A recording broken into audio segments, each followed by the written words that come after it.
মানে নরেন্দ্র মোদী যে টুইট করেছেন এটা ইন্ডিয়ার বাংলাদেশ বিষয়ক দৃষ্টিভঙ্গির অংশ, এটা নতুন কিছু না, এবং এটার থেকে কংগ্রেসও এটার বাইরের না। যেমন আপনি ইভেন প্রিয়াঙ্কা গান্ধীও কিন্তু একই ধরনের কথা বলেছেন, শশী থারুর, আপনি ইফ ইউ লুক এট হিম, তারা সবাই কিন্তু একই কথা বলে। এবং আমি একটু আগেই ভাবছিলাম যে আমি নরেন্দ্র মোদীর কথা বাদ দিই, হিজ আ ফ্যাসিস্ট, কিন্তু যাদেরকে আমরা তথাকথিত লিবারেল মনে করি ইন্ডিয়ার, এই লিবারেলদের সীমা হচ্ছে, আপনি যদি বাংলাদেশের পার্সপেক্টিভে তাদেরকে ভাবেন তাহলে আপনি তাদের লিবারেলিজমের চেহারাটা বের হয়ে আসবে। It can be Vijay Prasad, even it can be Dipesh Chakrabarty. মানে আমরা যাদেরকে অনেক সময় মানে যাদেরকে মনে করি যে মেইন স্ট্রিম কিংবা অফিসিয়াল হিস্ট্রির বাইরের লোক, তাদের প্রায় সবারই কিন্তু দৃষ্টিভঙ্গি মোর অর লেস একই রকম। আইদার নস্টালজিয়া, যে বাংলাদেশ আমার একটা নস্টালজিয়ার ব্যাপার, অর বাংলাদেশ হচ্ছে সাবঅর্ডিনেট, যার স্বাধীন সত্তাটাকে গেলাও যাচ্ছে না আবার ফেলে দেওয়াও যাচ্ছে না, এরকম একটা পরিস্থিতি। এটা হচ্ছে ইন্ডিয়ার মানে অফিসিয়াল যে পজিশন, তার ফলে আপনি civil society, opposition party, government, পুরো জিনিসটার মধ্যে একই টোন পাবেন। কিন্তু এটা আমাদের জন্য খারাপ হলো, একটা জিনিস পজিটিভ এটার, সেটা হচ্ছে ইন্ডিয়া যে একটা স্টেট, আপনি এটা বুঝতে পারবেন যে ইন্ডিয়া একটা স্টেট, এটা প্রমাণ হচ্ছে তাদের একটা অভিন্ন দৃষ্টিভঙ্গি আছে অ্যাবাউট বাংলাদেশ। তাদের নিজেদের মধ্যে রাজনীতি আছে, কিন্তু বাংলাদেশের বিষয়ে তাদের একটা অভিন্ন দৃষ্টিভঙ্গি আছে। আমাদের এখানে যে কোনো বিষয়ে একটা অভিন্ন দৃষ্টিভঙ্গি আমরা তৈরি করতে পারছি না। যেমন ধরেন আপনার সাথে আমার তর্ক করতে হচ্ছে যে সংস্কার এবং নির্বাচন, ম্যান্ডেট ইত্যাদি নিয়ে, কিংবা ধরা যাক আমাদের এখানে তর্ক হয় যে এক একটা বিষয়ে আমরা কোনো অভিন্ন দৃষ্টিভঙ্গি এখনো তৈরি হয় নাই। অনেকগুলো বিষয় এরকম আছে, বিশেষত রাজনৈতিক দলগুলো, তাদের মধ্যে অভিন্ন দৃষ্টিভঙ্গি নাই। এখন যে ছাত্ররা অ্যাপিয়ার করেছে বা একটা অভ্যুত্থানের মধ্যে দিয়ে তরুণরা অ্যাপিয়ার করেছে, এবং তরুণদের খুব স্বাভাবিক কারণেই এখন বাংলাদেশে তারা বিভিন্নভাবে নেতৃত্ব দেবে, এটাই অনেকের হজম করতে কষ্ট হচ্ছে। এই সব ব্যাপার আমাদের এখানে সমস্যা হিসেবে আছে, যে কারণে আমরা বারবার ঘুরতে থাকি। এখান থেকে আমাদের বের হয়ে আসতে হবে। আর রিগার্ডিং ওই আপনার কি বলে বাংলাদেশ নিয়ে ইন্ডিয়ার এই পজিশনটা আসে, এটা একটা হিস্ট্রির ব্যাপার। মানে আমরা যদি আমাদের এখানে 47, 71 এই জিনিসগুলো হচ্ছে কি, যে এখানে প্রফেসর মুশতাকও কথাটা বলেছেন একবার, কথাটা খুব ঠিক। মানে এটা হচ্ছে যে আপনি ইসরায়েলের প্যালেস্টাইন নিয়ে যে নীতি, মানে কন্টেইনমেন্ট পলিসি, ইন্ডিয়ার ও বাংলাদেশ নিয়ে একই পলিসি, সেটা হচ্ছে কন্টেইনমেন্ট পলিসি। ইন্ডিয়া বাংলাদেশকে কখনো অ্যানেক্স করবে না, আবার কখনো একটা স্বাধীন রাষ্ট্র হিসেবে দাঁড়াতেও দেবে না, মানে দিতে চায় না অন্তত। এই কারণেই যেহেতু এবার অভ্যুত্থানের পরে ইন্ডিয়ান হেজিমনি এখানে বা ইন্ডিয়ান লাগামটা জায়গায় জায়গায় নাক গলানো, এটা বন্ধ হচ্ছে বলে ইন্ডিয়া টের পাচ্ছে। এই কারণে কিন্তু তার এই সিজোফ্রেনিক আচরণ, তার মিডিয়া থেকে শুরু করে স্টেট লেভেল পর্যন্ত। এবং এটা আমি একটু আপনাকে থামাতে হচ্ছে যে আমরা আসলে চ্যানেল 24 তাদের টপ অফ দ্য আওয়ার নিউজের জন্য, চ্যানেল 24 যেটা এটা দেখাচ্ছিল তাদের টপ অফ দ্য আওয়ার নিউজের জন্য তারা চলে যাবে। আমরা একটু আপনাদের সঙ্গে আবার একটু থাকবো। আপনি চ্যানেল 24 চলে গেলেও আমরা একটু বেশি সময় একটু লম্বা করবো আর কি ব্যাপারটা। জনাব সারোয়ার তুষার, আমি দুইটা বিষয় একটু বুঝতে চাই। প্রথম কথা হচ্ছে সংস্কার বা অন্য কোনো কিছু নিয়ে আপনার সাথে আমার মানে যে তর্ক বা মতভিন্নতা, সেটাকে আমি আসলে ওইভাবে দেখতে চাই না। কারণ আমার কাজই প্রশ্ন করি বলেই হচ্ছে যে এটা আমার রুটি রুজির সাথে একটা সম্পর্কিত। এটার সাথে আপনারা যারা রাজনীতিবিদ বা সমাজ সংস্কারক, তার সাথে এটার আলাদা করে কোনো নেই। তরুণদের নেতৃত্বের কথা আপনি বলছিলেন যে তরুণদের নেতৃত্ব অনেকদের পছন্দ হচ্ছে না। আমি এই কথাটা খুব ডিফার করি। আমার কাছে মনে হয় যে বাংলাদেশের সব কয়টা জায়গায় যদি 25 বছর বয়সে প্রেসিডেন্ট, 27 বছর বয়সে প্রধানমন্ত্রী, 29 বা 30-এর আগে যদি তারা রিটায়ার হয়ে যায়, আমার কোনো আপত্তি নাই। আমার কথা হচ্ছে তারা নির্বাচনের মাধ্যমে, এই তরুণরা যারা এখন ক্ষমতায় আছেন, তারা নিজেদের ট্রাই করবেন কিনা যে তারা নির্বাচনের মাধ্যমে ক্ষমতা আসতে পারেন কিনা। ওকে, শুড আই রেসপন্ড? জি জি জি, আপনার জন্যই। ওকে, মানে কেউ তো আমরা নির্বাচনের বিরোধিতা করি নাই, আমরা রাজনৈতিক দল করছি কারণ আমরা নির্বাচনে মানে ফাইট করব, তাই তো?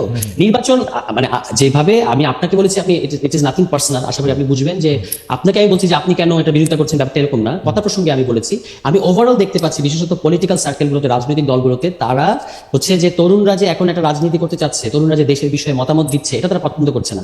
এবং আমরা তো কেউ বলি নাই যে আমরা ইলেকশনে কম্পিট করবো না। এখনো কিন্তু বিভিন্ন জরিপে তরুণদেরকেই দেখা যাচ্ছে, তরুণরা যদি কোনো রাজনৈতিক দল করে তাহলে সেটাতেই মানুষ ভোট দিবে, এই সংখ্যাটা এখনো বেশি। পরবর্তীতে কি হবে জানি না। এটা কি বাড়ছে না কমতেছে জরিপে? যেমন ধরা যাক কোথাও দেখা যাচ্ছে 40% তরুণদেরকে ভোট দেবে, 38% হচ্ছে আনডিসাইডেড। কিন্তু এগুলো তো আপনি এখন কখনো বাড়বে কখনো কমবে। আবার সামনে যখন ইলেকশনের পরিবেশটা তৈরি হবে তখন প্রচারণার উপর অনেক কিছু নির্ভর করবে। ফলে এটা সবসময় কিন্তু মানে একটু আপ এন্ড ডাউন, এটা চলতে থাকবে। যারা অভ্যুত্থানের ম্যান্ডেটটা ওইভাবে বুঝেছে, তাদের এখন দ্রুত ইলেকশন দিয়ে ক্ষমতায় পাকাপাকিভাবে বসে যাওয়া উচিত না, এই সংস্কারগুলি পাকাপাকিভাবে করার জন্য, 5 বছর 6 বছর ধরে করার জন্য। না, দ্রুত ইলেকশন দেওয়া উচিত না। সময় নিয়ে, মানে সময় মানে সেটা আবার অনন্তকাল না, একটা নির্দিষ্ট পরিমাণ যৌক্তিক সময় নিয়ে কিছু আনফিনিশড কাজ আছে সেগুলো শেষ করা উচিত, শেষ করার মধ্যে একটা নির্বাচন দেওয়া উচিত। কেন এটা দরকারটা হচ্ছে এই কারণে, যেন কেউ ইলেকশনে এর মধ্য দিয়ে ক্ষমতা এসে আবার অনেক দিন পর্যন্ত মানে আনইলেক্টেড ক্ষমতায় থাকার জন্য চেষ্টা না করতে পারে, এবং যেন আপনি বিরোধী দলে থাকলেও আপনার রাজনীতি থাকে বাংলাদেশে। আমাদের একটা আন্ডারস্ট্যান্ডিং হচ্ছে যে আপনি যখন এখানে দেখা যায়, যেমন ধরেন আওয়ামী লীগের কিন্তু বাংলাদেশের রাজনীতিতে ফেরাটা কঠিন। কেন কঠিন? কারণ সে একটা অভ্যুত্থানের মধ্যে পড়েছে। এখন বাংলাদেশের সামনে যে সরকার হবে তাকে যদি আবার একটা অভ্যুত্থান করে সরাতে হয়, তখন কিন্তু তার রাজনীতিতে কামব্যাক করা কঠিন হবে। এই কারণে আমরা এমন একটা বন্দোবস্তের কথা বলছি যে আপনি অপোজিশনে থাকেন কিন্তু রাজনীতিতে থাকেন, আবার যেন আপনি ক্ষমতায় আসতে পারেন। এই আওয়ামী লীগের অভিজ্ঞতা কেন আপনাদেরকে বিএনপি বা জামাতকে আওয়ামী লীগের দাঁড়িপাল্লাতেই আপনাদের মাপতে হচ্ছে? কারণ হচ্ছে যে এখানে স্টেট মেকানিজমটার মধ্যেই অটোক্রেসির বীজ আছে। এটা তো শুধু আমার কথা না, এটা এখন সকলে এক বাক্যে স্বীকার করছেন, যারা কখনো এর আগে স্বীকার করতে চাইতেন না তারা। ফলে সকলে মানে ঠিক আছে, আপনি বলেন সকলে মানে কারা? ওকে, সকলে মানে কারা না, মানে সকলে মানে সকলের মধ্যে আমি পড়ি কিনা সেটা আমি একটু জানতে চাচ্ছিলাম আর কি। কারণ আমার কাছে মনে হয় যে, কারণ আমার আর্গুমেন্ট একটু শোনেন তুষার, আমার আর্গুমেন্টটা হচ্ছে শেখ হাসিনা যেগুলি দুষ্টামি করছে এর একটা সংবিধান মেনে করেন নাই তো উনি, সংবিধানে গুম খুনের কথা নাই তো, সংবিধানে ভোট চুরির কথা নাই তো। না খালেদ ভাই, আই বেগ টু ডিফার। সংবিধানে ভোট চুরির কথা থাকতে হয় না। আর এটাকে যদি আপনি নিশ্চয়ই মানে দ্রুত বলতে গিয়ে বলেছেন, এটাকে দুষ্টামি বলা যাবে না, এটা একটা মারণঘাতী ব্যাপার যেটা শেখ হাসিনা যেভাবে শাসন আচ্ছা, মারণঘাতী ব্যাপারটা সংবিধান অনুযায়ী করে নাই, সংবিধান অনুযায়ী করে নাই।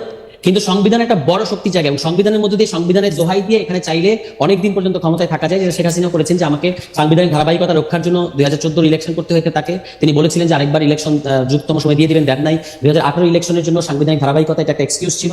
এই ব্যাপারগুলো তো আপনি তো নিশ্চয়ই আমার সাথে যখন আলাদা করে আবার বসবেন, যদি আমরা আড্ডা দিই, তখন আপনি কিন্তু স্বীকার করবেন যে বাংলাদেশ সংবিধানে there are definite problems। এটা স্বীকার অস্বীকারের কিছু নাই। বাংলাদেশের সংবিধানে 2014 সালে ইলেকশন করতে হয়েছে, এখন আপনি ইলেকশন 5 বছর পর পর করতে হবে, এটারে কিভাবে সংস্কার করা প্রয়োজন? দেখেন, প্রফেসর আলী রিয়াজ আমার সরাসরি শিক্ষক, আমি 100% জানি এটা যে সংবিধানের রাজনীতিতে মানে যেরকম নিয়ম আছে এর বাইরে তিনি যাইতে পারবেন না, গ্যারান্টেড। কেমনে যাবেন? 5 বছর পর পর ইলেকশন দিতে হবে, এটা বাইরে কেমনে যাবেন? শেখ হাসিনা তো যেতে বলা হচ্ছে না তো, তাহলে কি করবেন আপনি? কি করবেন? সংবিধানের দোহাইটা দিয়ে এখন চুরি করতে তো কেউ বলে নাই তাকে, সে তো সংবিধানের কথাও বলছে, চুরিও করছে হাসিনা। তা আপনি এটা কিভাবে ঠেকাবেন সংবিধান দিয়া? না সংবিধান দিয়ে এটা মানে যদি প্রধানমন্ত্রী ক্ষমতাকে আপনি একটা ভারসাম্যের মধ্যে আনতে পারেন, বাংলাদেশের সংবিধানের মধ্যে দিয়ে প্রধানমন্ত্রীকে অ্যাবসলিউট ক্ষমতার অধিকারী করা হয়েছে এবং অলমোস্ট তিনি সংবিধানের ঊর্ধ্বে বিরাজ করেন। এটাকে যদি চেক করা যায় এবং ইনস্টিটিউশনগুলোকে তিনি নিয়ন্ত্রণ করবেন না, প্রধানমন্ত্রী নিয়ন্ত্রণ করবেন না, এমনকি পলিটিক্যালি আপনি হয়তো বলবেন যে আসলে তিনি যে নিয়ন্ত্রণ করেন এটা তো পলিটিক্যাল নিয়ন্ত্রণ, এটা তো আর মানে কনস্টিটিউশনাল না। এটা একটা বড় আইনি তর্ক হতে পারে। আমি তো আর আইনের ছাত্র না, আমি রাজনীতির জায়গা থেকে যেটা বুঝি সেটা হচ্ছে যে তিনি চাইলে ইনস্টিটিউশন নিয়ন্ত্রণ করতে পারেন, এবং অনেক ফাঁক ফোকর আছে যেখানে যেগুলো বলা হচ্ছে যে এখানে তো অমুক অধিকারটা নিশ্চিত করা হয়েছে, সেখানেও কিন্তু মানে ফাঁক ফোকর আছে, যেটা সুযোগ আসলে নেওয়া সম্ভব হয়। এটা বন্ধ করতে হবে এবং প্রধানমন্ত্রীকে কনস্টিটিউশনের অধীন আনতে হবে, সংসদের তাকে যেন চাইলে অভিশংসন করা যায়, এই ব্যবস্থাগুলো করতে হবে। এই ব্যবস্থাগুলো করতে পারলেই 5 বছর অন্তর অন্তর নির্বাচন হবে, এবং যিনি যারা যে দল নির্বাচনে মানে অর্থাৎ ক্ষমতার বাইরে থাকবে, সরকারের বাইরে থাকবে, তারা কিন্তু আবার বিরোধী দলের রাজনীতি করতে পারবে, পরবর্তীতে আবার জনগণ ভোট দিলে তারা ক্ষমতায় আসতে চাইবে। আমরা সেফ খালেদ ভাই, বিশ্বাস করেন আমরা সেফ এটুকুই চাইছি, আপনারা এটুকু নিশ্চয়ই আমাদেরকে মানে সমর্থন করবেন। ফ্যান্টাস্টিক।